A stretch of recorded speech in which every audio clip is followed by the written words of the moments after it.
बिहार के आंसू। जी हाँ, इस खास पेशकश को हमने नाम दिया है बिहार के आंसू। जब धरती के लाल रात भर सोए बगैर दिन भर अपना फर्ज निभाते हैं, आंधी तूफान बारिश हर परिस्थिति में डटकर नागरिकों की रक्षा करते हैं, और फिर भी उन्हें नसीब होती है अनदेखी, बेपरवाही, बेईमानी और नाइंसाफी। जब चार दीवारी के अंदर फैली हुई ऐसी कुव्यवस्था का सच बाहर आता है तो सुशासन पर सवाल उठते हैं। बिहार क्यों रो रहा है? बड़ी बदहाली है। हम लोगों से क्या दुश्मनी है फोर्स से पता नहीं चलता है। जिन पर रक्षा की जिम्मेदारी है वो खतरे में क्यों हैं? इन सवालों के जवाब सिस्टम की बदहाली की इन तस्वीरों में छिपे हैं। जर्जर इमारत, बड़े हादसे को दावत देती छत,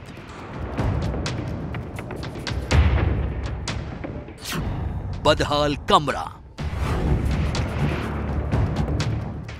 भीगे बिस्तर, चारों ओर गंदगी का अंबार, हथियारों का ऐसा हाल, चारों ओर पानी,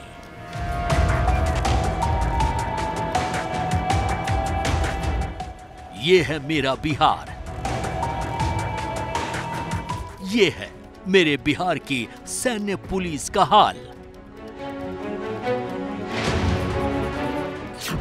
बिहार सैन्य पुलिस।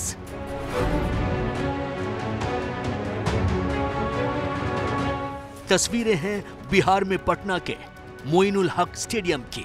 इसी स्टेडियम में बीएमपी यानी बिहार मिलिट्री पुलिस के 80 जवान रहते हैं। ये वो जवान हैं जिनको दंगे की स्थिति में हालात को संभालने के लिए नागरिकों की रक्षा के लिए बुलाया जाता है। लेकिन लोगों की रक्षा करने वाले इन जवानों के सिर पर हर वक्त मंडरा रहा है खतरा। सबसे पहले ये इमारत देखिए जिसमें बीएमपी के जवान ठहरे हैं। इमारत की हालत ऐसी है कि छत अब गिरी तब गिरी। अंदर की हकीकत तो और भी ज्यादा हैरान और परेशान करने वाली है। कमरे रहने लायक नहीं हैं, लिहाजा अभी जवान इस स्टेडियम की सीढ़ियों के नीचे अस्थायी तौर पर रह रहे हैं। ये कितना जोखिम भरा है, समझने के लिए इन तस्वीरों को गौर से देखिए। अंदर छत से पानी टपक रहा है, छत का मलबा टूटकर नीचे गिर रहा है। हालत ऐसी है कि न जाने कब ये छत भरभरा कर नीचे गिर जाए। यही डर है जो यहाँ रहने वाले जवानों को हर पल सताता है। आलम यह है कि रातें जाग जाग कर कट रही हैं। और एक तो समस्या है कि हमारे पुलिस हेडक्वार्टर को न जाने क्या बुझा रहा है। हम लोगों से क्या दुश्मनी है फोर्स से पता नहीं चलता है। इसी रहन सहन के इस सीढ़ी के नीचे मैं लोग रहता हूँ, सारे छत टूट के गिरने वाले हैं। किस समय किसके ऊपर छत टूट के गिर जाएगा, और छत गिरता भी है हम लोगों के मच्छरदानी के ऊपर। बदहाली की कहानी यहीं खत्म नहीं होती। बिहार में लगातार 3-4 दिन बारिश न होती तो अंदर का ये सच बाहर न आ पाता। छत से टपकते पानी में बेईमान और मतलबी सिस्टम की हकीकत नहीं दिख पाती। इमारत की छत से रात भर पानी जवानों के बिस्तर पर टपकता रहता है। सभी जवानों के बिस्तर बारिश के पानी के टपकने की वजह से भीग चुके हैं। मतलब या तो गीले बिस्तर पर ही ये जवान सोएं या फिर रत जगा करें, और ऊपर से चारों ओर गंदगी का अंबार। जब बरसात आती है तो पानी घुटने पर लग जाता है। अभी देखिए कोई भी किसी का भी बेडिंग ऐसा नहीं है कि सही हालत में है, सबका बेडिंग भींगा हुआ है। इसके बावजूद भी लोग पटना पुलिस लाइन में जाके 12 घंटे 13 घंटे ड्यूटी डेली का करते हैं। उसके बाद ड्यूटी करके आने के बाद यहाँ पे फिर उसी बेडिंग को किसी तरह बिछा के फिर सोते हैं। इसी तरह हम लोग का जिंदगी कट रहा है। चुनौती सिर्फ रहने की ही नहीं है बल्कि पेट भरने की भी है। न रहने को सुरक्षित छत है और न खाने को ढंग का खाना।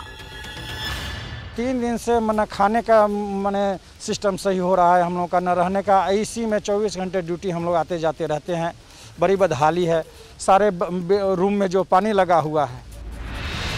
जवान भूखा सोता है तो फिर सिस्टम या सरकार को कोई फर्क नहीं पड़ता, लेकिन सिस्टम की भूख ऐसी है कि जवानों के पगार में से 25% डीए काटने में जरा भी देरी नहीं करती। हम लोगों को जो टीए मिलता है उसका 25% काटने का आदेश दे दिया गया है। माने ऐसी सरकार की स्थिति हो गई है जो पुलिस वाले को पैसा काट करके सरकार के कोष को भरने की कोशिश की जा रही है। लेकिन नौकरी है, मजबूरी है, हम लोगों को करना है, बाल बच्चे हैं। माने हम लोगों की स्थिति बद से बदतर है, कोई देखने वाला नहीं। और हमारे पुलिस हेडक्वार्टर को हमारे कमाए हुए पैसे में से 25% चाहिए। ये 270 रुपये देते हैं, उससे ज़्यादा खर्च हो जाता है हम लोग का, और उसमें से भी 25% उनको चाहिए। आखिर क्यों ऐसा सोचते हैं ये लोग, पता नहीं चलता है। जवानों को बदहाली के बीच छोड़ने वाले और उनकी सैलरी से फंड काटने वाले सिस्टम को फर्क ही क्या पड़ता है? चाहे बदन पर सचने के बाद गौरव का एहसास कराने वाली वर्दी का अपमान हो, या फिर रक्षा के लिए उठने वाले हथियार लाचार नजर आए और जवान बेबस। सरकार जो हम लोग को सुविधाएं दे रही है वो तो सामने आप लोग को प्रत्यक्ष रूप से दिख ही रहा है, और हम लोग क्या कह सकते हैं। बस आप लोग से यही गुजारिश है कि हम लोग का जो स्थिति है इसको सरकार तक पहुंचाने का कोशिश करिए, ताकि कुछ सुविधाएं हम लोग को उपलब्ध हो। जो सरकारी नौकर कहे जाने का जो मतलब होता है, कम से कम उसका कुछ फायदा मिल सके। जब मजबूर हो जाए बिहार का जवान, जब बंकर की जगह बदहाल इमारत हो बिहार की रक्षा करने वाले जवानों का घर, जब गंदगी की दुर्गंध के बीच जीना मजबूरी बन जाए, जब जोखिम के बीच जूझने के लिए छोड़ दे सिस्टम, और फिर भी मुंह बंद कर सब कुछ झेलते हुए फर्ज अदा करे मेरा जवान, तब क्यों ना रोए बिहार और क्यों ना निकले बिहार के आंसू। और देखिए, बीएमपी के जवान किस तरह की बदहाली में रहने को मजबूर हैं, किस तरह की समस्याएं झेलने को मजबूर हैं, वो तो इस रिपोर्ट से आपने देख ली। लेकिन इस पर पूरी जानकारी के लिए हमारे साथ हमारे सहयोगी प्रकाश कुमार जुड़ गए हैं, पटना से सीधा उनका रुख करेंगे। प्रकाश, ये तस्वीरें सोचने पर मजबूर कर देती हैं। सुशासन में इस तरह की तस्वीरें आखिर है क्यों? क्या दिखाई नहीं दे रहा अधिकारियों को, नेताओं को, मंत्रियों को? देखिए, जब मैं यहाँ कल आया था तो उस वक्त में यहाँ पर जो बीएमपी के जवान थे, उन लोगों ने जिस तरीके से अपनी बर्बादी का आलम बताया, तो देख करके वाकई अंधेर गर्दी लगा कि आखिर बिहार पुलिस या बिहार पुलिस के जो मुखिया हैं वो इस तस्वीर को क्यों नहीं देखें। ऐसा नहीं है, वो जानते हैं, उनकी जानकारी में है कि किस बदहाली में यहाँ के जो जवान हैं, जिनके कंधे पर सुरक्षा की जिम्मेदारी है, वो रहते हैं। हम आपको दिखा रहे हैं, ये जो दर्शक दीर्घा है उसके नीचे में जो सीढ़ियाँ हैं उसके नीचे में रहते हैं। ये देखिए छज्जा गिरा है, कैमरामैन को बताऊँगा, देखिए नीचे ये छज्जा गिरा है जो बाहर का है, और इसके अंदर में भी है जो आप देख रहे थे हमारी रिपोर्ट में कि किस तरीके से लोग रहते हैं यहाँ पर और मजबूरी में रहते हैं। और इनकी जो शिकायत है वो अपने पुलिस हेडक्वार्टर से है कि वो एक तो सुरक्षित जगह वो नसीब नहीं करा रहे हैं, किसी तरह से लोग यहाँ रहते हैं। देखिए, कोई ज़मीन पर बिस्तर बिछाए हुए हैं, तो ऊपर में देखेंगे तो वो टूट रहा है, सीढ़ी का हिस्सा कभी भी ढह सकता है, गिर सकता है, और गिरता रहता है, लोग घायल भी होते रहते हैं, और इसी में इनसे ड्यूटी भी ली जाती है। तो ये जो स्थिति है, आपको मैं बता दूं कि ऐसा नहीं है कि पहले से नहीं है, जानकारी में नहीं है। ये बीएमपी 6 के जवान हैं जो मुजफ्फरपुर से आए हुए हैं और पिछले 1 साल से यहाँ रह रहे हैं।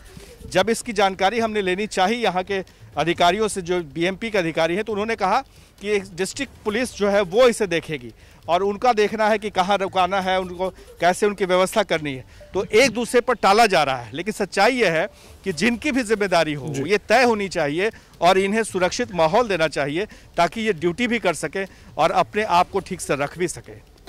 सवाल बड़ा यही है प्रकाश, जिस तरह से आपने बहुत अच्छे से तस्वीर भी दिखाई और समझाया भी, लेकिन सवाल सबसे बड़ा ये खड़ा हो जाता है कि अगर हमें अपने समाज को, सिस्टम को दुरुस्त रखना है तो हमारी जो पुलिस है वो भी अच्छी होगी तो सिस्टम और ज़्यादा बेहतर तरीके से काम करेगा। लेकिन पुलिस अगर इतनी बदहाली में रहेगी और ये बेचारे खुद इतने परेशान रहेंगे बीएमपी के जवान, तो ये कब, कहाँ, किसी इमरजेंसी में कैसे जाकर किसी की मदद कर पाएंगे? किसी आला अधिकारी ने इस पर कुछ कहा, ज़रूरी समझा कुछ कहना? देखिए, हमने बात की जो बीएमपी के अधिकारी हैं उनसे, जो आईजी हैं उनसे, उन्होंने कैमरे पर कुछ भी कहने से इनकार कर दिया। वो कैमरे पर कुछ भी नहीं कहना चाहते हैं। हाँ, इतना ज़रूर उन्होंने कहा, यही उन्होंने जानकारी दी कि ये जो स्थिति है इसके लिए बिहार पुलिस की जो पटना पुलिस है, वो जो सिविल यहाँ पर काम देखता है लोग, उनके लिए है। आप देखिए इधर अंदर में कैसे ये लोग काम कर रहे हैं। तो एक तरह से वो पल्ला झाड़ रहे थे, क्योंकि अभी सीधे बीएमपी को ये लोग रिपोर्ट नहीं करते हैं, इसलिए उस लिहाज से ये रिपोर्ट जो है अब उन्हें पटना पुलिस को देखनी होगी।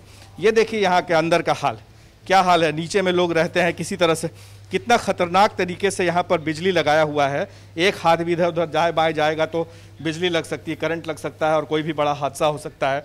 ये देखिए अंदर में त्रिपाल लगाया गया है, ऊपर से ढह रहा है लगातार, जो सीढ़ी का है हिस्सा आप देखिए छड़ दिखाई दे रहा है।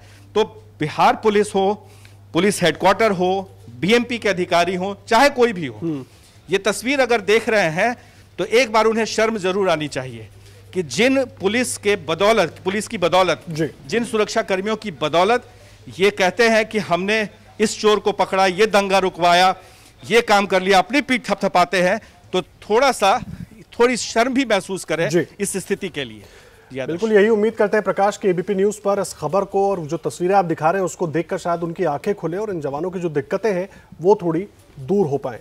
बहुत धन्यवाद आपका प्रकाश इस पूरी जानकारी के लिए।